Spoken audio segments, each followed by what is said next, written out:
Portal 2 is just one of those games that you have to play at least once in your life. I remember playing this game for the first time in 2022, or this year, and was genuinely surprised at how good it was. Now don't get me wrong, 2011 was a pretty good year for games, but Portal 2 definitely stood out as possibly not only the best game that came from 2011, but one of the best games of all time. This game has aged really well, and there's a reason for that. In this video, I will be talking about the Portal 2 experience, which includes information about the neurotoxin incident, an eccentric CEO whose ambition became his downfall, how the original Portal 2 concept didn't even include any portals, and much more. This is the Portal 2 experience. It's been a long time.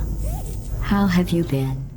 Now, this is a video on the single player campaign of the game, and I will only provide a very brief introduction to its development history, as I want this video to focus mostly on the gameplay and its story. After the first release of Portal 1, fans were left wanting more. It was a game that had won and received nominations for several awards. Doug Lombardi, Valve's marketing director, subtly implied the release of both a Portal 2 game and a Half-Life Episode 3 game. This caused many people to attempt to leak the game, and finally Kotaku found a lead. Basically through an advertisement for voice acting roles, they were able to find out that Cave Johnson, one of the game's characters, was planned to be the main antagonist of the game. Development begins, and several now scrapped characters appear on a keynote, including Cave Johnson, the previously planned antagonist of the game, being depicted as the stereotypical southern capitalist, and a side character called Betty, who would take care of all legal problems at Aperture Science. It was expected to take place in the 1980s, 20 years before the events of Portal 1, and it would focus on a robot uprising within the lab as a result of mannequin AI becoming rogue, due to Cave Johnson implementing himself into an AI system in an attempt to become immortal. It would feature transformative environments and show an older version of Aperture Science. The game itself was disappointing to most playtesters because beloved characters Chell and GLaDOS didn't appear in the game. It also didn't help that there were no portals in a game series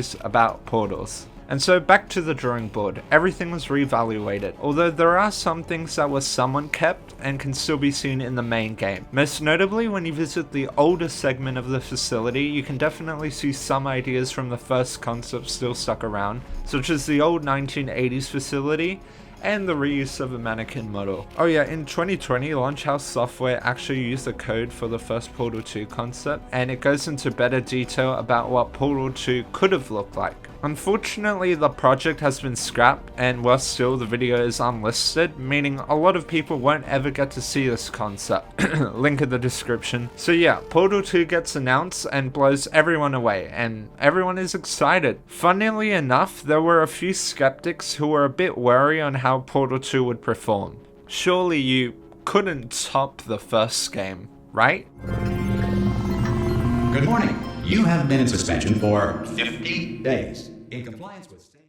Let's get into the main story. You wake up as Chell, and from the previous game's ending, we can assume that we were dragged back down to Aperture Laboratories. The room you wake up in is actually super comfortable. A warm light emits from the window, and a few other things can be found around the room, like a cheap painting and a small television. A voice then tells you how to move around and jump. It also tells you to look at the painting in order to feel mentally invigorated. You now feel mentally reinvigorated. You go back to sleep and then wake up in what is a significant change to your previous environment. The light outside appears artificial, everything is covered in monochromatic gloomy colors, the bed seems to have developed some sort of outline because you've lied down in it for so long. I think a joke a lot of people overlook is that the painting somehow managed to change as well, and now has a moon overlooking a nighttime setting. I thought that was pretty funny. Anyways, you get a knock on the door. This chapter is appropriately titled The Courtesy Call. You meet up with a personality call called Wheatley. He screams after seeing you, which makes sense considering you've been asleep for quite a long time and probably don't look your best. According to developer commentary, the room itself was initially planned to be a simulation before the player would be woken up by Wheatley, but this concept was scrapped and I'm very glad it was. The environmental storytelling actually indicates how much time has passed due to the objects around you being in a state of decay, something which could not be done had a simulation been chosen. Now let's talk about Wheatley.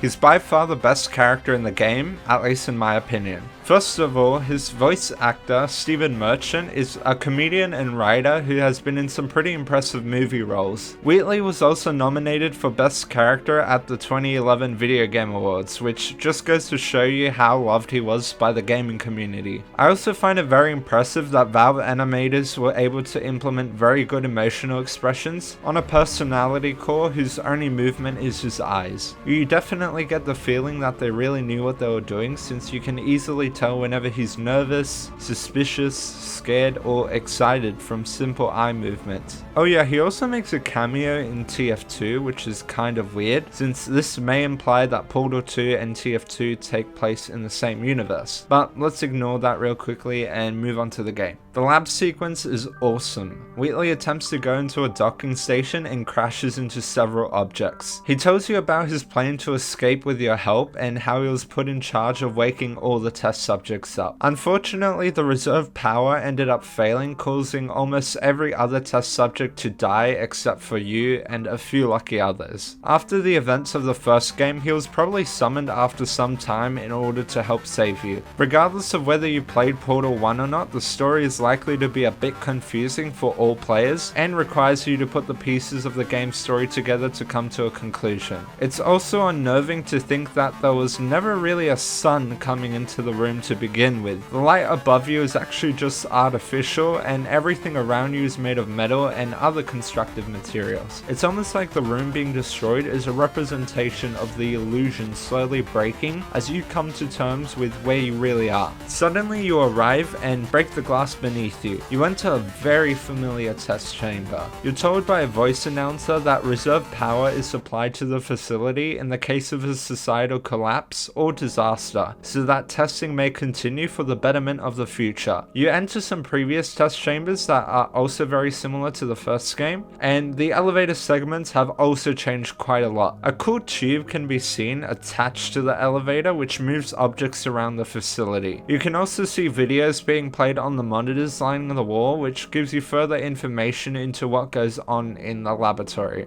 Eventually you find the portal gun, and just as you're about to reach it, the floor breaks. Before we get the actual gun, we see artwork depicting the events of the first game. This implies that after we defeated GLaDOS, someone was alive to come to this area and portray the events through artistic creations. This is where the events of the Portal 2 comic come into play, featuring a character by the name of Doug Ratman.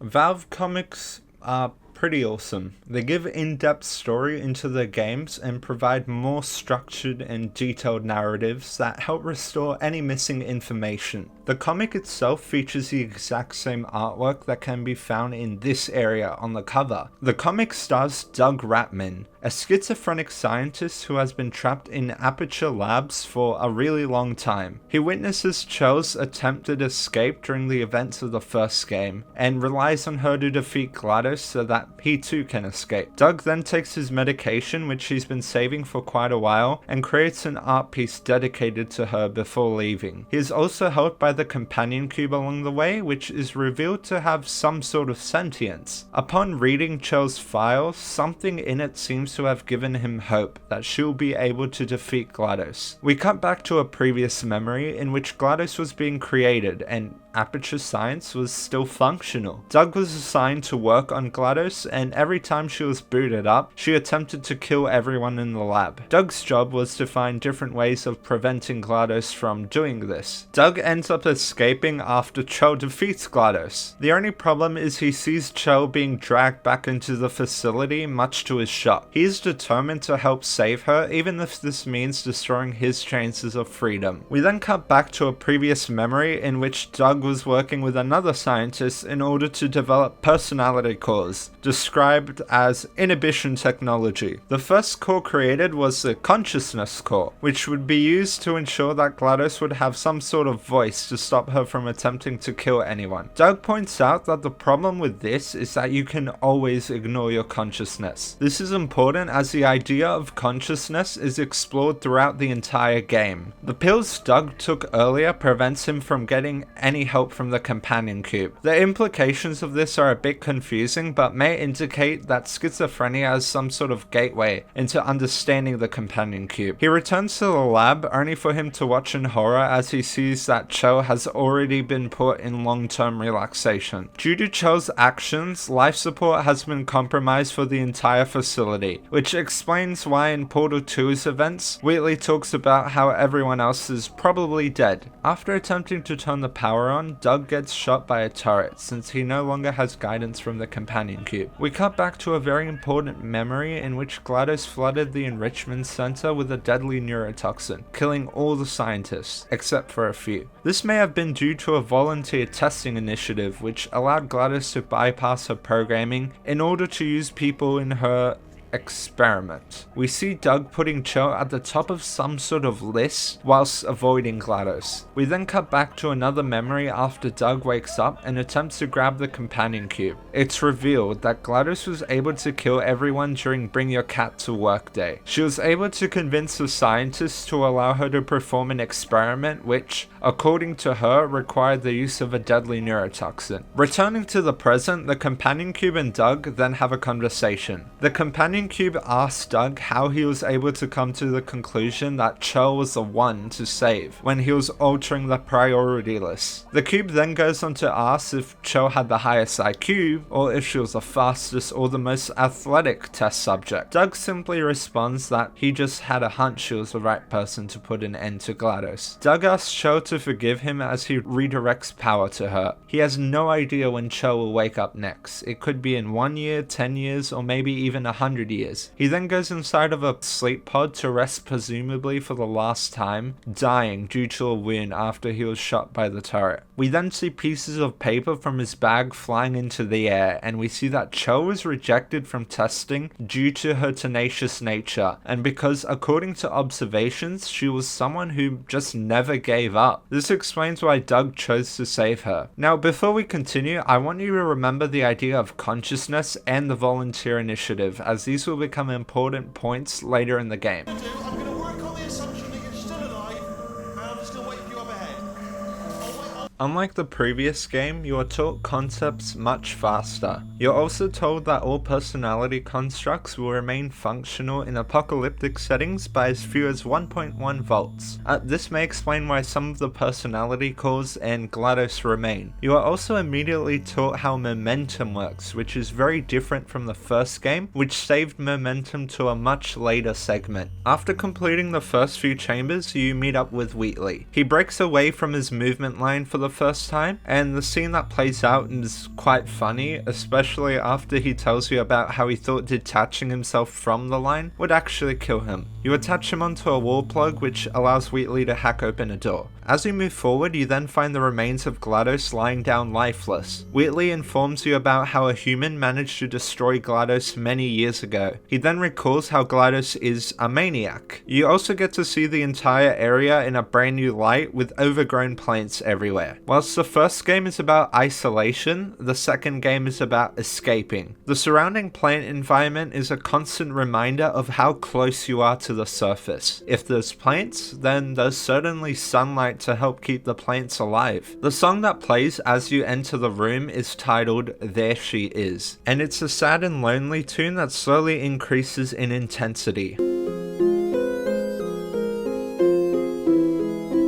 The song is ominous in tone, reminding you that although GLaDOS is dead, she could come alive at any moment, and if she does, then you better pray she makes your death a fast one. You and Wheatley go into a room that has the ability to function as an escape pod. After plugging Wheatley in, he accidentally activates the platform so that it proceeds to move up and pushes all the levers. This causes GLaDOS to wake up. The scene is tense, and I especially love how you can't exit or move around much in the escape pod. You're trapped watching helplessly as GLaDOS slowly slowly assembles herself and proceeds to give you a look of hate. Again, the animation is truly great. You can see her expressions of utter disgust and hatred towards you, with only an eye and body movement to show for it. The music does a great job of indicating how powerful she is. The song that plays here is called You Know Her.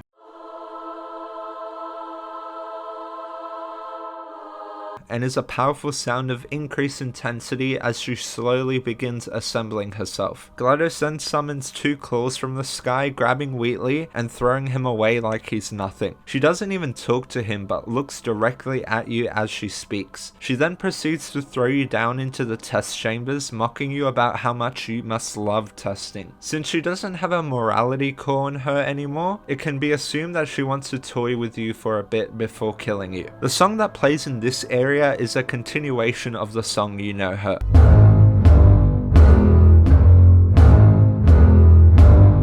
Whenever I listen to this song, I think of a giant omnipotent being surrounding you and trapping you in the deepest part of a prison. As you continue, you then get access to both portals. Again, the progression in this game is a lot faster compared to the first one, since you're already given access to both portals in chapter 1. We also see reference to GLaDOS's cat experiment depicted by an art mural, as we begin to see she attempted to physically create the theory of Schrodinger's cat. She informs you of her quick save feature. Basically, if she ever dies, the last 2 minutes of her life are preserved. This was implemented so that the creators of GLaDOS could see what went wrong and thus prevent the cause in the future. What she's essentially telling you is that she's had to relive the pain you put her through for a very long time. It makes sense why she's toying with you before she kills you, even talking about how she'll probably keep you alive and continue to test with you for the next 60 years, torturing you in the same way you tortured her. Not bad. I forgot how good you are at this. You should pace yourself, though. We have a lot of tests to do. Ellen McLean. You might have heard of her.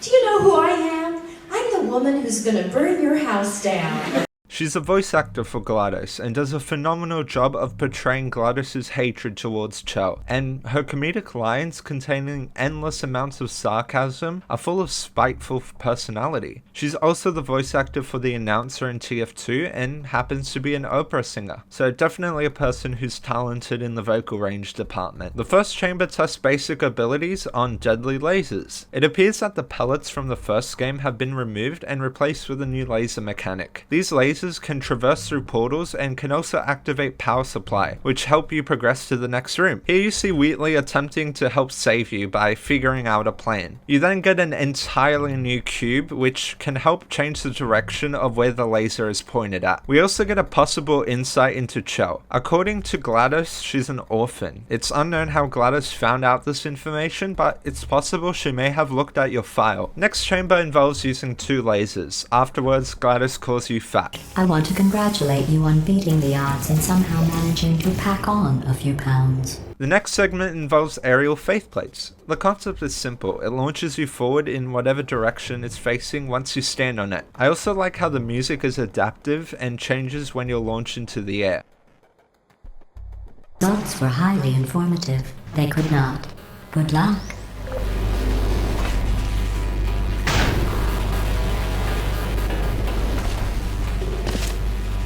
Grab the bouncing cube, allowing you to progress. You're then taught about reaction time. Basically, in the next chamber, you have to act fast and place 2 portals in order to progress whilst you're in the air. You also need to have good reaction time in order to catch the cube once you get it to fly towards you. Suddenly, in the next chamber, you see it, the companion cube, the cube you were forced to destroy in the first Portal game. Going close to it, you actually hear a tune, almost as if it's alive. Oh, did I accidentally fizzle that before you could complete the test? I'm sorry. GLaDOS destroys the cube and summons another one. Oh, no. I fizzled that one too. You use the cube to block the laser, and working together, you make yourself upwards to the next area. Fortunately, GLaDOS tells you that the emancipation grill used to destroy objects is broken, meaning you can take the companion cube with you. I think that one was about to say, I love you. Afterwards, you're taught how emancipation grills work. Basically, objects can't go through them, lasers can go through them, and if you go through them, any portals you place down end up disappearing. Hey, it's me! Chapter 3 begins, and then you begin one of the funniest segments in the game. There's an aerial faith plate in front of you which you'll need to finish the puzzle. Unfortunately, it doesn't launch you high enough. Luckily for you, however, Wheatley can be seen hiding above, and he's very excited to see you. Gladys then gets annoyed, believing you broke the plate. Then, as you launch back up again, Wheatley proceeds to continue rambling. Gladys then proceeds to call you fat, and the combination of Wheatley talking as well as Gladys calling you fat as you attempt to reach the top and keep falling back down is honestly just hysterical. This room is pretty cool since you get to learn about lasers and how momentum through the aerial faith plates can move you upwards. It's a solid puzzle, although a bit tedious having to move all the way across the room. The next chamber is even better. You're basically told the importance of not just activating lasers, but also blocking them. This chamber can get a bit complicated for newcomers, but basically involves you going back and forth in order to activate the laser at just the right time. This will allow you to fly towards the end of the level while also holding a cube that allows you to reach the end segment. We also get some interesting information from GLaDOS. In the previous room, she promised to tell us about a deer she saw, but afterwards she mocks us, telling us that there were no deers, although there were a few humans. I didn't see the deer today. I did see some humans. But with you here, I've got more test subjects than I'll ever need. What this could imply is that there's actually people who still exist on the surface, which gives us hope and motivation to continue forward. The next chamber introduces light bridges, which are platforms that can move between two portals. They are also created via sunlight from the surface, which again is another reminder of how close you are to escaping. After you complete this segment, one of the doors ends up jamming. Wheatley meets up with you, and according to him, he managed to jam the door after he stole some bird eggs and shoved them into the door mechanism. He then tells you that he plans on breaking you out soon. You complete a simple puzzle, and this is where turrets are introduced. The level design in this segment is super fun. You can beat it as slow or as fast as you want, and are encouraged to think of a variety of creative ways of breaking the turrets, either by simply grabbing them from behind, dropping stuff on them, or placing portals beneath them. You drop down into an area where you can see all of the next chambers slowly being built. It seems that GLaDOS is already quickly starting to organize everything. She also informs you that it was your birthday yesterday. Whether or not GLaDOS is lying or not is uncertain, but it's still kind of depressing. You can also see from the next chamber that slowly GLaDOS is making everything look brand new again. This room introduces these laser switches where a laser can actually go through them. You'll need to activate all three of them in the room in order to progress. The next chamber involves utilizing light bridges to stop turrets from killing you. You also get to drop down and ambush a bunch of other turrets surrounding a cube. GLaDOS also mentions something quite shocking. She seems to have uncovered two people in a cryogenic state with Chell's last name, a man and a woman. Some people might conclude that GLaDOS is lying, but I think GLaDOS would know Chell is smart enough to deduct this. It could be possible that Chell's parents actually worked at Aperture Labs. GLaDOS then tells you she has a surprise for you. I have a surprise waiting for you after this next test. You destroy the turrets up ahead with a laser, redirecting it through the glass to destroy some of the other ones, and move forward, eager for your surprise. You then use everything you know about blocking lasers, and using good thinking skills, you move the cube in front of the laser to your advantage, so you can move upwards towards the exit. In this area, there's also a secret art mural I wasn't able to get through, but it depicts the bell curve we saw from the Portal 2 comic that outlines Chell's tenacity and ability to never give up. Apparently, she's in the top 3%. Initiating surprise in 3, 2, 1. Chapter 4 is appropriately titled The Surprise. Upon entering, excited to potentially meet your parents, GLaDOS then summons a bunch of confetti from a transportation pipe. She then mocks you and tells you how your parents are very unlikely to want to see you, especially since they abandoned you. Ouch. It's easy in this test chamber to feel overwhelmed, especially because of GLaDOS's comments, but you move forward. Using the light bridges, you block the turrets from attacking you. Use a light bridge to prevent the cubes you need from falling into the water, guide the lasers to destroy the turrets, and finally activate all the laser points. GLaDOS won't be able to stop you anytime soon, and you're more determined than ever to not just leave, but to leave the facility with her defeated. She also attempts to call your parents, although no one answers. I have to make a point that GLaDOS is much more cruel compared to the previous game, which makes sense because it not only links back to the event in which you cause her to be in a huge amount of pain, but also gives you motivation for continuing continuing, especially since she already informs you of her plans to keep you in the lab for as long as possible. Wheatley then meets up with you and informs you of his plan to help you escape. Gladys then says a sentence which has really stuck with me. You know the old formula. Comedy equals tragedy plus time. Comedy equals tragedy plus time. I think this reflects the Portal series as a whole, whereas the darker the script gets, the more the writers can utilize it to their advantage and turn it around into some truly dark humor. I also think the song titled with the same name reminds you of the potential insanity if you were to be stuck in this facility forever.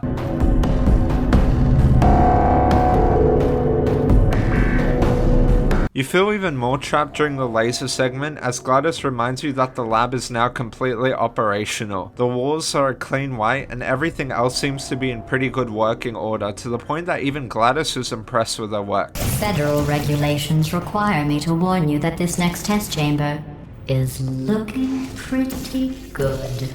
But then all of this is completely destroyed. Gladys informs you of another surprise she has for you, this time with tragic consequences. It's clear that she's grown bored of tormenting you and wants to kill you. It's at this point that Wheatley breaks out of nowhere through a panel and begins talking in a southern accent, thinking that this accent won't at all be detected by Gladys. You make a run for it and chaos ensues. You follow a panicked Wheatley as the two of you attempt to escape the facility. Gladys then tries to trick you with a very obviously rigged test chamber. She sets up walls around you, summons turrets, and attempts to crush you. Using quick thinking, you manage to weave through and dodge everything, and as you enter the elevator, you watch with amazement as the facility begins to break apart right in front of you. You're now much more closer to escaping. We made it! We made it! We made it! We made it!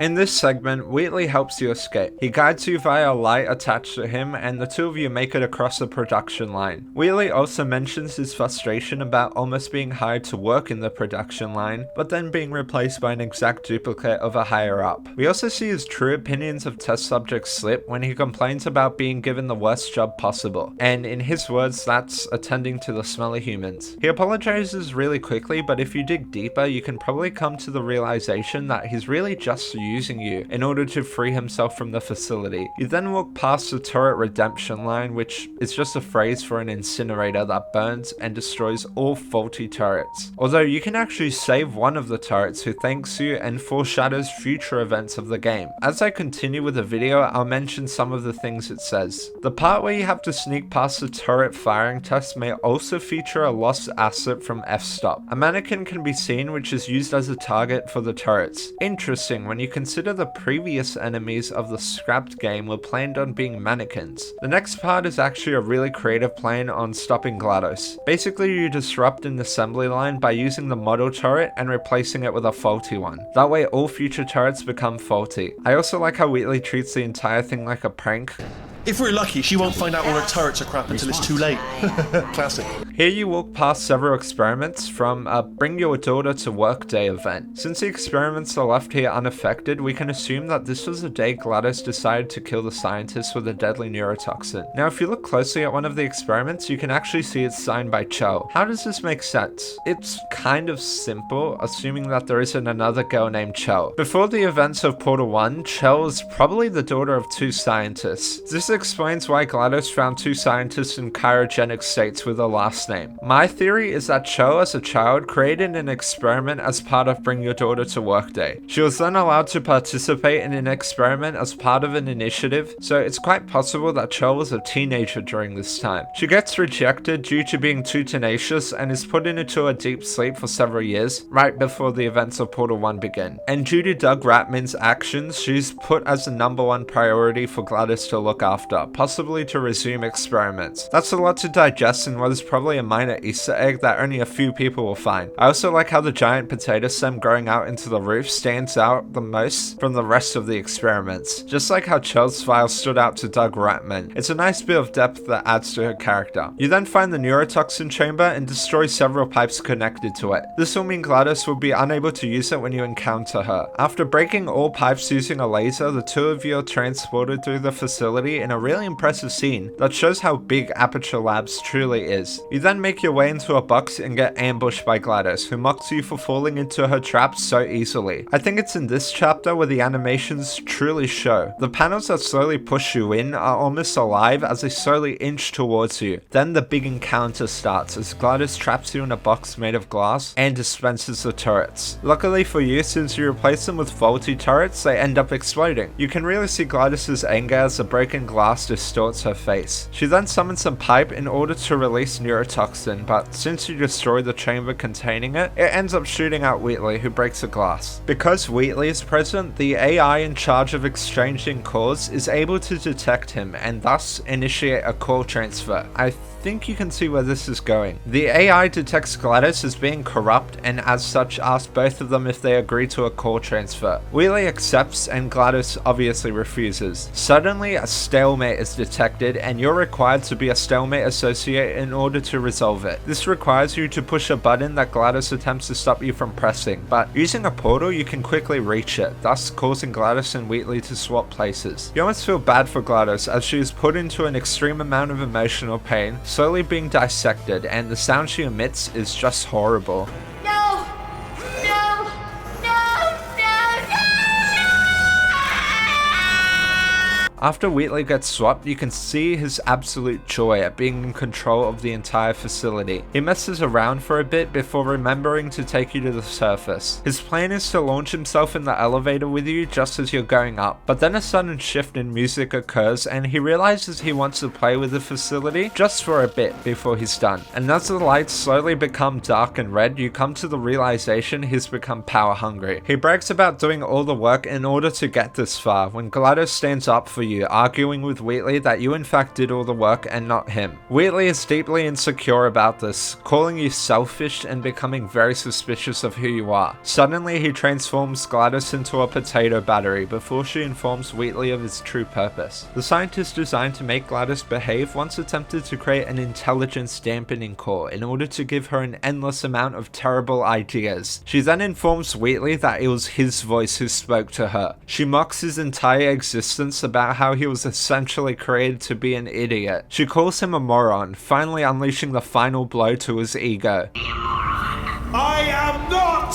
a moron! Wheatley throws GLaDOS into the elevator and in a fit of rage hits the elevator enough times to throw the both of you to the bottom of the facility. Remember that turret you previously saved? In an interview with Valve writers, the turret was revealed to be named the Oracle turret. Now, doing a quick Google search, the word Oracle refers to individuals who are able to predict prophecies. One quote I want to focus on is this one.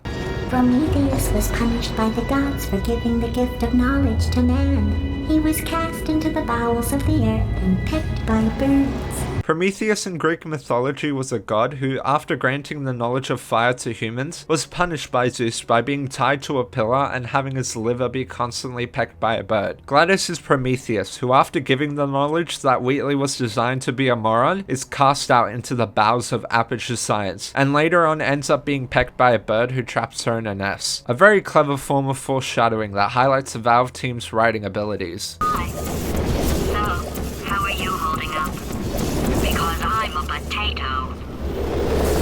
You and GLaDOS fall down a seemingly endless pit. She makes a few sarcastic comments before informing you that you just put a core who was designed to be the biggest moron ever created in charge. This is obviously a problem since a power-hungry core is in charge of the facility and the both of you have to stop him from destroying said facility. Unfortunately, when you land, a bird ends up stealing GLaDOS and you're forced to traverse the facility by yourself. The environment is huge and everything appears to be in a state of destruction.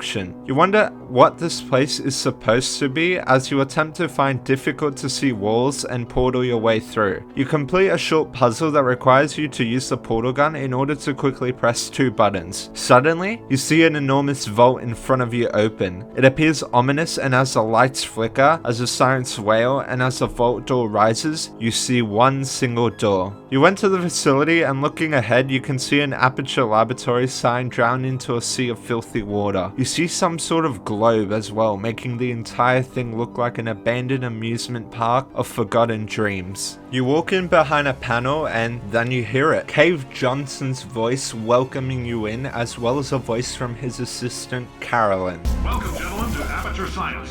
Astronauts, war heroes, Olympians, you're here because we want the best. And you are it. So, who is ready to make some science? I am. But before we continue on to Cave Johnson, let's go on to the video sponsor. No one. Well, that's not entirely true.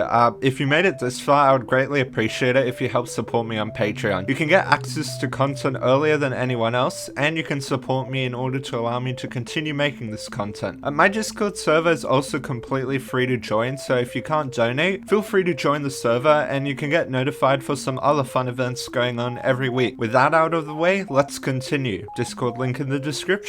Cave Johnson has by far the funniest lines in the game. His enthusiasm and outright ignorance, voiced by J.K. Simmons, is portrayed really well. I couldn't think of a better voice actor for the role. Cave Johnson, as you probably know, is dead. His voice recordings are a reminder of a time long gone when this segment of Aperture Science used to be up and running. As we continue, we slowly get to see the tragedy of this hopeful yet arrogant CEO's downfall as we witness some of his life events unfold. His assistant Carolyn is also very important since the Oracle turret mentions her. Her name is Carolyn.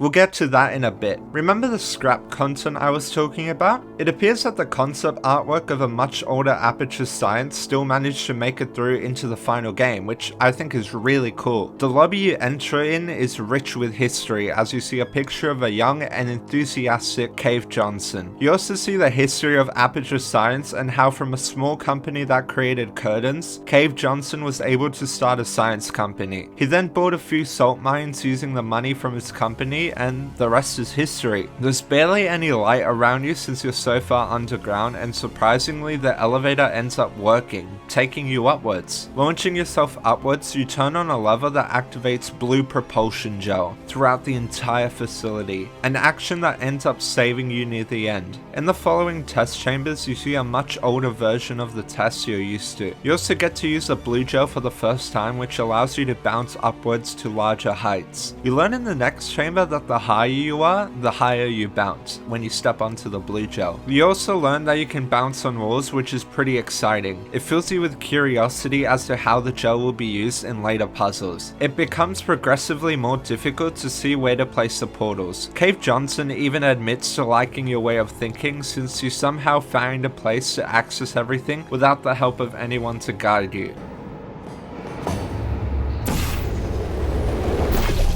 I like your style. You make up your own rules, just like me.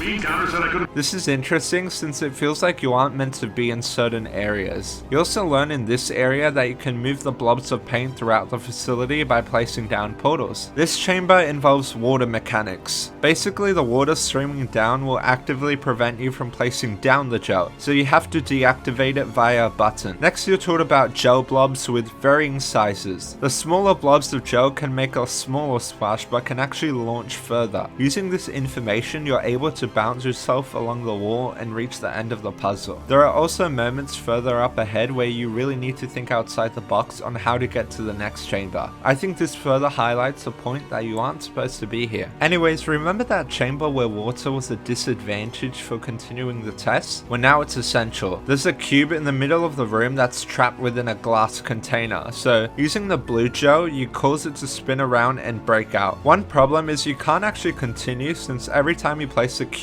on the button, it will end up bouncing, so you use the water to wash it off. You face another disadvantage since you need the cube off the button so that the elevator moves up. That's when you use the gel to make it bounce, allowing you to progress. Basically, you have to switch tactics multiple times between mechanics in order to progress, making this a really good level. Afterwards, you activate the blue and orange gel to further access areas of the facility. Here we hear some very interesting dialogue. Cave Johnson mentions several Senate hearings involving missing astronauts. Science.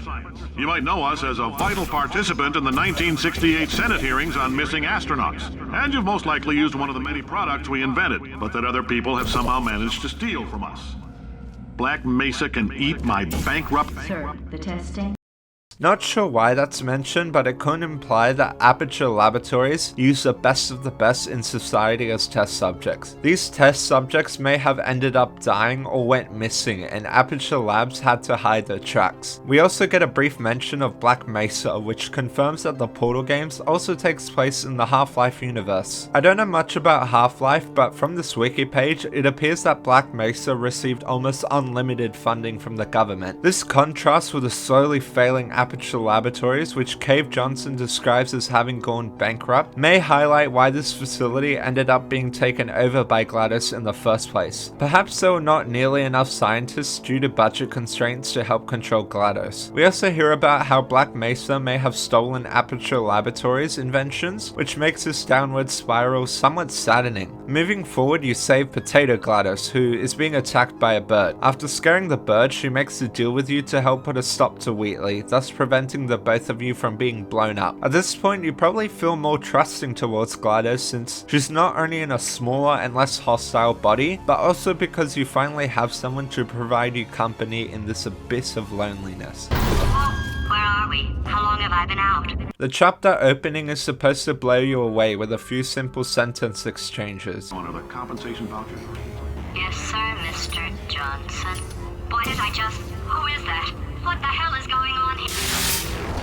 We hear a pre-recorded message of Cave Johnson addressing Carolyn. Both Carolyn and GLaDOS respond with, "Yes sir, Mr. Johnson." GLaDOS is completely shocked. This was a mistake which she did not at all intend to make, almost as if she was programmed to respond to this. The shock of this fries her out for a little bit, and you're left to continue alone. The puzzle introduces the orange gel. It increases your speed, and you have to use this new knowledge to go up a ramp. This area also involves you using both the blue and the orange gel to progress. You basically need to use the orange gel to speed up and use the blue gel to make the jump required to reach the end. Both these gels work in unison and tell the player how to utilize both of them at the same time. This puzzle took a while for me to complete at first. You take your knowledge to the extreme and not only organize your gel on the appropriate surface, but you also have to move a platform upwards in order to create a path in front of you. After I first completed this area, I felt a strong sense of achievement after witnessing gel fly forwards. At this point, GLaDOS comes to the realization that she may in fact be Carolyn. Carolyn.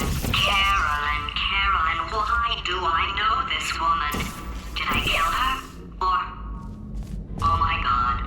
She proceeds to have an existential crisis and informs you that she needs time to think. You turn on all the gel pumps and get introduced to the white gel. The white gel allows you to place a portal on any surface it touches. Using the orange gel, you narrowly avoid being crushed by pumps and protect GLaDOS from a bird. You finally get to see a truly dark side of the facility's tragedy as Cave Johnson speaks through a pre-recorded message sounding sick and weak.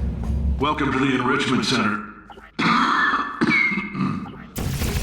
Through several posters that can be found around the facility, we begin to understand that most scientists were replaced by robots after they were shown to be more cost effective. We also realize that the facility itself probably lost a lot of money during this time, since a lot of employees were now required to go through a mandatory testing in order to replace the test subjects they couldn't afford. We see a portrait of Cave Johnson in a really poor state. Apparently he paid to have moon rocks be crushed up into conversion gel. Turns out that moon rocks ended up poisoning Cave Johnson and caused him to become deathly ill. Cave Johnson then found out that moon rocks make a great portal conductor, which is what allowed him to invent the portal device and make it more efficient in the first place, believing that using portals has the possibility to leach poison out of a person's bloodstream. We use some white gel in the next area to paint the entire facility white, thus allowing us to shoot from the walls and make our way upwards. Cave Johnson then gives a highly motivational speech about refusing to make lemonade from lemons.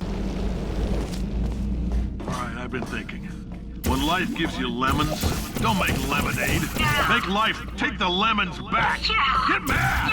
I don't want your damn lemons! What am I supposed to do with these? Take the lemon. This riles up GLaDOS, and we can also come back to the Oracle turret, who says, Get mad. Don't make lemonade. That's when Cave talks about brain mapping and artificial intelligence. He wants to store his personality onto a computer. Unfortunately, since he's already super close to dying, he says that if he dies, he wants Carolyn to run the place. This goes back to the original scrapped idea of having Cave be in charge of the facility. So from this, we can conclude that Carolyn had her personality put into a robot so she could be put in charge of the facility. We can also see a much darker story from Carolyn's deleted lines. Sir! Mr. Johnson! Mr. Johnson, I don't want this! I don't want this! I am. No, listen to me. Sir, I do not want this. This implies that Carolyn may have been put into GLaDOS against her will, so in the end it kind of makes sense why she wanted to kill all the scientists. She had her consciousness forcibly shoved into a computer against her will, and then forced to control a facility for the rest of her existence. It's a bit confusing whether or not this is canon since the voice lines are unused and are stored in the game's files, but you can come to your own conclusions. You continue upwards using your knowledge of momentum. The last area requires everything you know about all three gel types. You have to think carefully about where to place the orange gel in order to move forward extremely fast, where to place the blue gel to allow you to jump, and where to place the white gel to put portals down in the first place. Just when you think it's over, the last puzzle arises. Using the white gel, you put it through a ventilation system that wreaks havoc across the entire area, allowing you to portal yourself upwards. It's this area that GLaDOS gets the idea of using paradoxes against Wheatley. An idea. That poster. Go look at it for a second, would you? Paradoxes. No AI can resist thinking about them. You then hit a button which connects all three gel types into the modern facility above you and drops down an elevator that helps you back up. Finally, the comfort of the modern elevator you're so accustomed to reaches you, and you can finally face Wheatley. You've got 1 hour!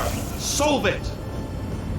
We walk into an interesting scene of Wheatley attempting to get walking cubes to step onto buttons. It's unclear why he's so eager to do this, but GLaDOS encourages us to solve the puzzle so she can get her plan to work and use a paradox to fry him. Unfortunately, when you solve the puzzle and get GLaDOS to state the paradox out loud, Wheatley ends up being too stupid to understand it. This sentence is false. True.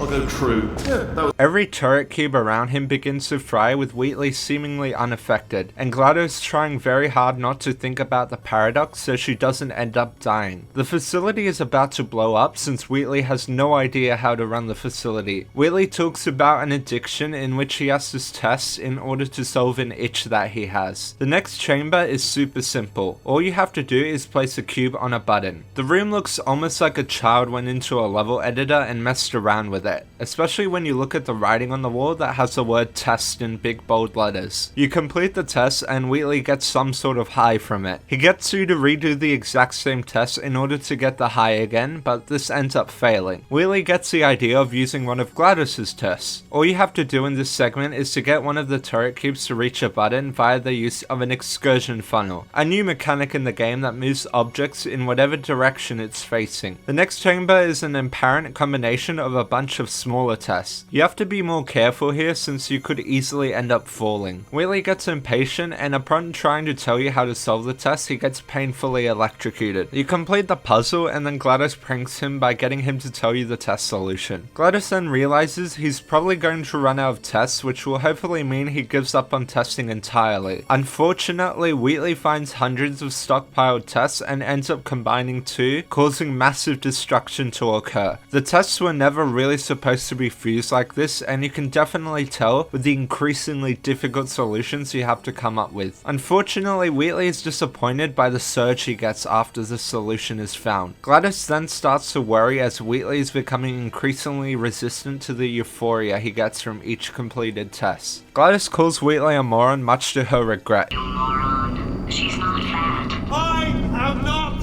a moron! His increasing frustration is going to become a problem. Wheelie then plays classical music and brags about reading Machiavelli's teachings in order to sound smart. Anyway, just finished the last one, just now the hardest one, Machiavelli. Do not know what all the fuss was about. Understood it perfectly. Have you read that one? Yeah, doubt it. We see some of his deeply rooted insecurities about his own intelligence show as we progress. After completing the test, Wheatley gets really mad that he doesn't get a euphoric response. Gladys tells you that the euphoric response can be a little bit unbearable once you build a resistance to it, unless you have the mental capacity to push past it. Unfortunately, Wheatley does not. Fortunately for the next test, Wheatley believes that moving the test chambers closer to him will increase the effectiveness of his euphoric response, which means you might be able to put a stop to him. The next area gets super tricky since you have to utilize turning a laser on and off again in order to move to elevators. You really have to think outside the box for this area. Wheatley also gets the idea that perhaps watching you finish the test 10 times will be the solution for his euphoric response to be stronger. Since Wheatley was designed to make bad decisions, he is increasingly ignoring the destruction of the whole facility. The next chamber is quite easy to complete as he works slowly to prevent lasers from killing you while simultaneously moving a platform. Wheatley then attempts to transport you since the elevator is out of service. He accidentally turns off the beam, causing you to fall through the floor. You don't end up escaping, instead having to go to the next chamber. Wheatley then causes much more destruction around the facility. He then informs you about a surprise he has for you. Because of your experience with Gladys, you can probably come to the conclusion that this surprise is not a good one. This area is really easy to die in as you need to place down orange gel and be super careful with reaching the end. You need to use the beam to catch you and have to carefully move your way across. Wheatley then tells you that you'll love the next surprise, to death. Here you have to carefully move the beam across the chamber multiple times whilst continuously balancing where the gel is heading towards so it doesn't hit the wall. You have to be quick thinking but also patient as you move the blue gel above the turrets, causing them to bounce chaotically. Chapter 9 is the final chapter in the game and features an awesome face-off against Wheatley. Basically, Wheatley comes to the realization he no longer needs you as he ends up finding 2 of Gladys's robots she's been working on. These robots are part of the co-op mode and were designed to phase out human testing. After your launch via Wheatley's unexpected trap, you're shown one of the best meta jokes I've ever seen. Basically, Wheatley traps you with a bunch of spikes surrounding you. The chapter title reads, "The part where he kills you." Gladys then mentions that this is a part where he kills you. Wheatley mentions this is a part where he kills you. The achievement you get is also called the part where he kills you, and the song, you guessed it, is called the part where he kills you. I love Valve. Using a broken pipe that shoots out white gel, you quickly escape. You zoom past several broken platforms, dodge past a giant chamber attempting to push you off the ledge, and easily walk past the turret ambush because the turrets are broken, which, as you remember, was your doing. Wheatley attempts to kill you through various spike crushes, and you'll need to quickly dodge everything. The next test puzzle is easy to complete, and you end up using gel and a bunch of turrets to get them to fly everywhere. This game somehow introduces another mechanic right near the end: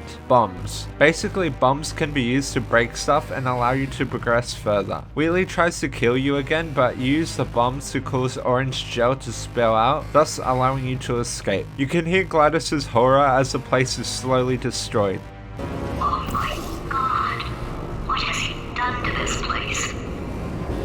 That's when Gladys has a one-to-one conversation with you. She knows about your reluctance to put her back in charge since you're worried she might betray you. That's when she talks about the different personality cores that were attached to her and how for the first time she now has her own voice, her own consciousness to influence her decisions. She has Carolyn. Why does a segment involving a sentient potato have to be this deep? You then find a bunch of corrupted cores left in storage. Gladys comes up with a plan to add a bunch of corrupted cores to Wheatley in order to allow for a core transfer. Also, this scene of a potato moving like crazy in order to push an elevator up is just really hilarious. You finally encounter Wheatley and engage with him in an awesome boss fight. Although Wheatley was designed to make bad decisions, his lust for power has become too overbearing for him to overlook the possibility of failing. He tells you how he watched your first encounter with Gladys and learned how to deal with you. He now knows to remove any portal surfaces, to start the neurotoxin right away, and to have shields in front front of him so he isn't stunned. The timer begins and the neurotoxin is released, giving you just about 5 minutes to beat Wheatley. You get him to aim the bombs in the direction of a gel pipe, causing white gel to fly everywhere, and using the white gel you get him to shoot the bombs at himself. He becomes dizzy before Gladys brings out the Space Core, whose distinct personality is talking about space. On a side note, Gladys is able to do this because she's still connected to the elevator, giving her some control of the facility. You get another core whose primary personality is adventure. He attempts to hit on you, but you ignore this and place it on Wheatley. You then get the final core, and at the same time, orange gel spills out, allowing you to fly upwards and grab it. This core is a fact core and states a bunch of random facts which are not at all useful for the situation. After placing the cores on Wheatley, you are then able to perform a core transfer by pressing a button that appears to solve a stalemate. Unfortunately, at the last second, Wheatley detonates several bombs he placed around the button, causing you to fly into the air and become severely injured. Suddenly, you see a panel above you break,